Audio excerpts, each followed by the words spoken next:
नमस्कार, आप देख रहे हैं न्यूज़ 24। मैं हूं विपनेश माथुर और ब्रेकिंग विद एजेंडा में स्वागत है। मोरबी जैसा हादसा ना हो ये देश में कौन तय करेगा, यही है आज का ब्रेकिंग विद एजेंडा में बड़ा सवाल। ब्रेकिंग विद एजेंडा में आज चर्चा 134 मौतों की हम करने वाले हैं। मौतों के लिए जिम्मेदार लोगों की हम करेंगे। मातम पर हो रही सियासत की भी आज हम चर्चा करेंगे। पीएम मोदी के मोरबी दौरे की भी बात करेंगे और 9 लोगों की गिरफ्तारी जो कि चर्चा में बनी हुई है, एक्शन पर सवाल है, उसकी भी हम बात करने वाले हैं। चर्चा इसीलिए अहम है आज की क्योंकि रविवार को मोरबी में केवल ब्रिज टूटा जिसमें 140 लोगों की मौत हो गई, सैकड़ों लोग घायल हो गए और तेज जांच करते हुए गुजरात पुलिस ने 9 लोगों को गिरफ्तार कर लिया है। लेकिन इन छानबीन और जांच के बीच सियासत भी गर्म है। कांग्रेस ब्रिज टूटने की जांच जज से कराने की मांग कर रही है और सीएम भूपेंद्र पटेल का इस्तीफा लगातार मांग रही है। तो आम आदमी पार्टी ने आरोप लगाया है कि ब्रिज का ठेका किसी बड़े नेता के दबाव में ओरेवा ग्रुप को दिया गया। इन सबके बीच जिस नगर पालिका के अंडर में ब्रिज की देखरेख थी उसने साफ कर दिया है कि कंपनी ने खुद से ब्रिज खोला और हमें कोई जानकारी नहीं दी। ये ऐसे कैसे हो सकता है कि नगर पालिका को इसकी कोई जानकारी ना हो। हमसे उन्होंने आगे कहा कि हमसे फिटनेस सर्टिफिकेट तक नहीं लिया गया। अब ऐसे में 134 परिवार जिन्होंने अपनों को खोया है वो समझ नहीं पा रहे हैं कि उनके साथ हो क्या रहा है। सियासत चमकाई जा रही है, जांच की जा रही है या आरोप प्रत्यारोप कर मामले को दबाया जा रहा है। तो आज की चर्चा में हम पीड़ितों के इन्हीं सवालों का जवाब खोजेंगे, जानेंगे कि हर हादसे के बाद जांच होती है, सियासत होती है, लेकिन फिर हादसे फिर होते हैं, फिर लोग मरते हैं। तो क्या ये लीपा पोती बदस्तूर ऐसे ही देश में जारी रहेगी या जिम्मेदारी तय करने का समय अब आ चुका है? इस मुद्दे पर भी करेंगे हम बड़े पैनल के साथ बड़ी चर्चा। मामला सुप्रीम कोर्ट भी पहुंच चुका है। प्रभाकर मिश्रा से समझेंगे जब इस तरीके के मामले कोर्ट पहुंचे हैं तो कितनी जल्दी न्याय मिला है और कोर्ट का रुख क्या रहा है। सबसे पहले मेहमान भी हमारे साथ जुड़ेंगे, प्रभाकर मिश्रा भी हमारे साथ होंगे, लेकिन सबसे पहले भूपेंद्र सिंह का मैं रुख कर लेती हूं। भूपेंद्र, एक तो रेस्क्यू को लेकर अपडेट और दूसरा इस मामले में ये कैसा एक्शन हुआ है जो सवालों के घेरे में है? भूपेंद्र,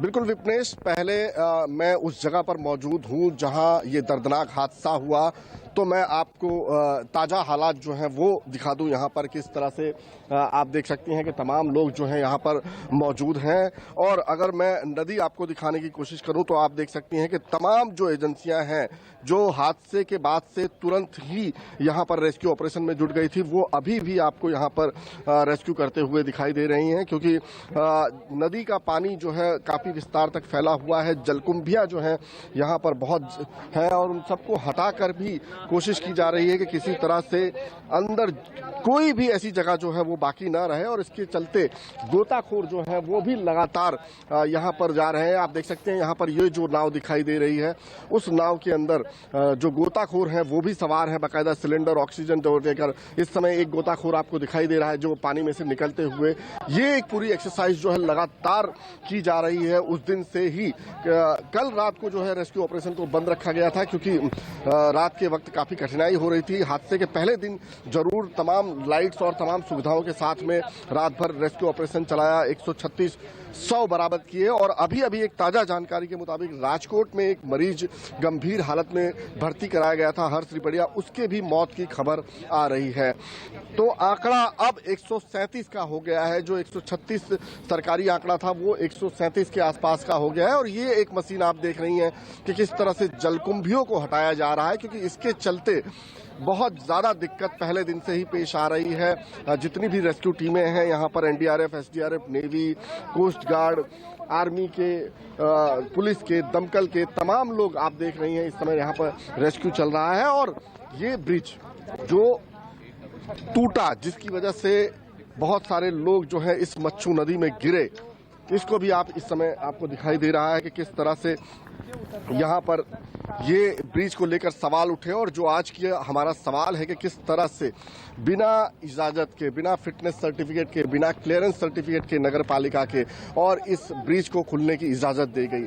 जो एफआईआर की कॉपी हमने देखी उसमें किसी का व्यक्तिगत नाम नहीं है। तीन जो हैं लोगों के नाम पर ये किया गया है। नाम नहीं है, 3 पार्टियां हैं एक तरह से कह सकते हैं, जिसने पुल का मेंटेनेंस और मरम्मत की वो, और दूसरा वहां पर जो लोग मौजूद थे जिनके पास ये तमाम जिम्मा था वो, और तीसरा इसके लिए और भी कोई जिम्मेदार हो सकता है तो उसका भी नाम।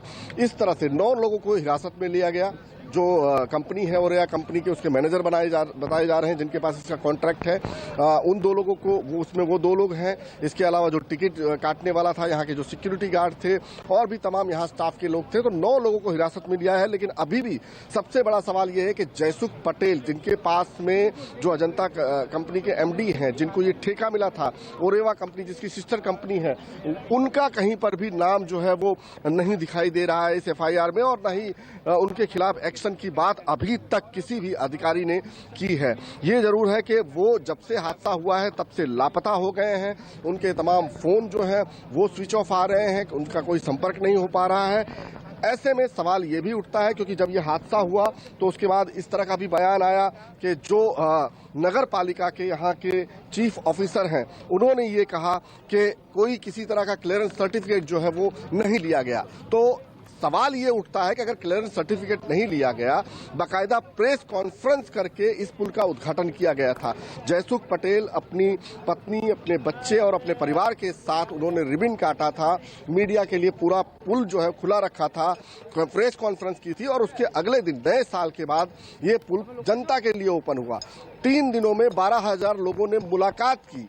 तब तक क्या नगर पालिका की नजर नहीं गई? तब तक उन्हें ये नहीं दिखाई दिया कि इस पुल पर इतनी ज्यादा भीड़ हो रही है, बिना क्लियरेंस के इस पुल को खोल दिया गया है, बिना इजाजत के, बिना जरूरी औपचारिकताएं पूरी किए बिना इस पुल को कैसे खोल दिया गया, और इतनी ज्यादा भीड़ हो रही है तो अगर कोई हादसा होता है तो उससे निपटने के क्या इंतजाम है?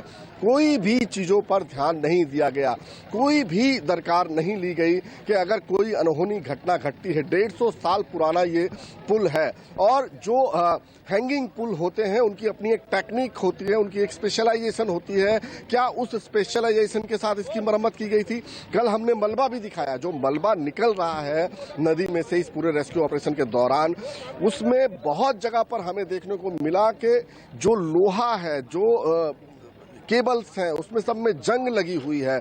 जहां से ये केबल टूटा, वो जो लोहे का था, मैं आपको दिखाने की भी कोशिश करूंगा। यहां पर जो आप देख रहे हैं ये पिलर, ये जो टावर, जो एक सिरा है पुल का और ऐसा ही दूसरा सिरा है, और जहां से ये पूरा केबल एक जो आपको अभी दिखाई दे रहा है और दूसरा जो है दूसरी तरफ था, 4.5 फुट की इसकी चौड़ाई है, और उसी चौड़ाई के बीच में लोग जो है हैंगिंग, मतलब झूलते हुए, झूलता पुल इसे कहते हैं, यहां से वहां तक सफर करते थे, और वही उनके लिए खुशी का जरिया था।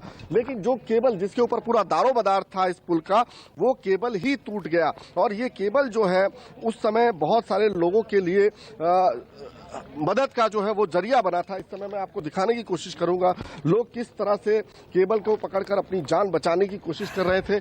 ऐसा ही केबल ये जो है वो लटका हुआ यहाँ पर हमको दिखाई दे रहा है। ये उसी पुल से जुड़ा हुआ है जिसके हाथ में जो आया, आप अगर तस्वीरें उस वक्त की देखेंगी तो जिसके हाथ में जो आया वो उसी के जरिए अपने आप को, अपनी जान को बचाने की कोशिश कर रहा था। और जो बड़े केबल हैं जिसके ऊपर इस पुल का पूरा दारोमदार है, वहां पर जंग लगी हुई है, सिर्फ ऊपर से लीपापोती कर दी गई है, कलर कर दिया गया है हरे रंग का। हमें देखा जो यहाँ पर बड़े टावर्स हैं उसके कई एंगल्स हमको ऐसे दिखाई दिए, जिसमें हमने देखा ऊपर से सिल्वर कलर कर दिया गया है, अंदर जो है जंग लगी हुई है। जो मलबा निकाला गया जिसके ऊपर लोग चलते हैं, जो प्लेट्स थी बिछाई गई थी लोगों के चलने के लिए, वहां पर भी कई ऐसे जॉइंट्स हमको दिखाई दिए जहां पर ऐसा लगा कि इसको पूरी तरह से रिपेयर नहीं किया गया है। जो एक स्टैंडर्ड होना चाहिए था रिपेयरिंग का, वो मेंटेन नहीं किया गया। खैर, ये तमाम चीजें जो है वो जांच का विषय है। FSL की टीम ने तमाम चीजों के सैंपल्स लिए हैं, जांच कर रही है। SIT बनाई गई है, यहाँ की एक 5 सदस्यीय सरकार ने समिति बनाई है, वो भी हादसे के बाद से ही तुरंत चीजों में जुट गई है। लेकिन इन सबके बावजूद 137 जिंदगियां जो चली गई हैं वो अब नहीं लौटने वाली हैं। वो यहाँ खुशियां मनाने आए थे, एक भरोसे पर आए थे कि वो यहाँ अगर इस पुल पर चल रहे हैं तो वो सुरक्षित हैं। उनकी जिम्मेदारी जिसके पास होनी चाहिए थी, उन जिम्मेदार लोगों ने अपनी जिम्मेदारी नहीं निभाई। वो 137 जिंदगियां अब नहीं लौटने वाली है। जांच में कुछ भी निकल कर आ जाए, कोई भी गिरफ्तारी हो जाए, लेकिन वो 137 जिंदगियां जो है वो नहीं लौटा पाएगा। और विपनेश 56 बच्चे हैं इसके अंदर, बहुत सारे ऐसे बच्चे बच्चे हैं जो यहाँ पर पिकनिक के लिए आए थे, टूर के लिए आए थे और इस झूलते हुए पुल का आनंद ले रहे थे, लेकिन वो पूरा मातम में बदल गया जब लाशें निकल रही थी। हमने देखा बहुत सारे बच्चे थे उसके अंदर, 56 बच्चों का आंकड़ा आ रहा है इसके अंदर जो पूरी लाशें निकली हैं। तो आप समझ सकते हैं कि कितना दर्दनाक हादसा हुआ है और ऐसे में ऐसी गैर जिम्मेदाराना हरकत हुई है यहाँ पर कि पुल शुरू हो जाता है, सैकड़ों की भीड़ जमने लगती है और किसी को दिखाई नहीं देता। कोई नगर पालिका, कोई कलेक्टर, कोई यहाँ का अधिकारी जो है इस चीज को नहीं देखता है। एक सामान्य सभा अगर हो जाए बिना इजाजत के, बिना पुलिस के परमिशन के, तो वहां पर लोगों को डिटेन कर लिया जाता है। एक जुलूस निकल जाए अगर कुछ लोगों का, तो वहां लोगों को डिटेन कर लिया जाता है। इतनी बड़ी भीड़ इकट्ठा हो गई पुल पर और कई दिनों तक होती रही और किसी को दिखाई नहीं दिया, कोई एक्शन नहीं, कोई उसके ऊपर कार्रवाई नहीं कहीं पर भी। और यहाँ पर मैं आपको ये भी बता दूं, ये जो आप देख रही हैं पुल का रास्ता, यहाँ कहीं पर इस तरह का बोर्ड भी नहीं लगा हुआ है कि इतनी क्षमता है इस पुल की, 100 लोगों की क्षमता है इस पुल की। कहीं पर भी ये जो गैलरी आपको दिखाई दे रही है यहाँ पर पूरे किले नुमा बना हुआ, ये पूरे रास्ते से होते हुए लोगों को आना होता है और इसके बाहर टिकट विंडो है ओरेवा कंपनी का, वहां से लोग घुस के और यहाँ से चलते हुए आते हैं। ये भी एक खतरनाक मामला है। ये जो आपको रेलिंग दिखाई दे रही है, यहाँ पर भी वो सैकड़ों लोग जो है उस वक्त चलते हुए आए थे और इस पुल तक पहुंचे थे।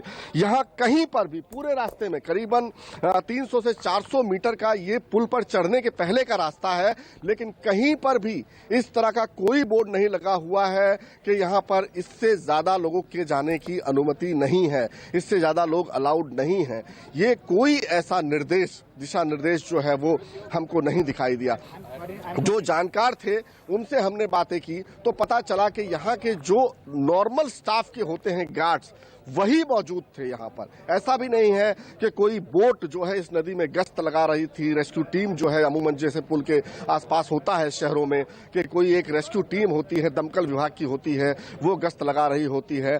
ये भी पता किया कि जब इस तरह से हादसे होते हैं या फिर किसी के मौत, डूबने की घटना आती है नदी के अंदर, अक्सर इस तरह के समाचार, तो दमकल विभाग या नगर पालिका की ओर से 15-20 मिनट बाद कोई आता है और तब जाके कार्रवाई शुरू होती है। लेकिन जब त्योहार का मौसम है, और ये भी बता दूं विपनेश, गुजरात में दीपावली 5 से 7 दिनों तक मनाई जाती है। देव दिवाली तक यहाँ पर एक तरह से, देव दिवाली मतलब उसके बाद जो पूनम आती है वहां तक यहाँ पर दिवाली चलती रहती है। लोग एक दूसरे के घरों पर जाते हैं, स्नेह मिलन जैसे कार्यक्रम होते हैं। और ऐसा ही कुछ उस समय मोरबी में था जब पूरे गुजरात से लोगों के रिश्तेदार आए हुए थे, पर्यटक आए हुए थे, एक दूसरे को मिलने आए हुए थे। उस दिन छठ का मौका था, उर्स का पर्व था, हिंदू मुस्लिम सभी लोग हर्षोल्लास के खातिर, खुशियां लेने की खातिर, यहाँ पर एक अच्छा मोमेंट स्पेंड करने की खातिर यहाँ पर पहुंचे हुए थे।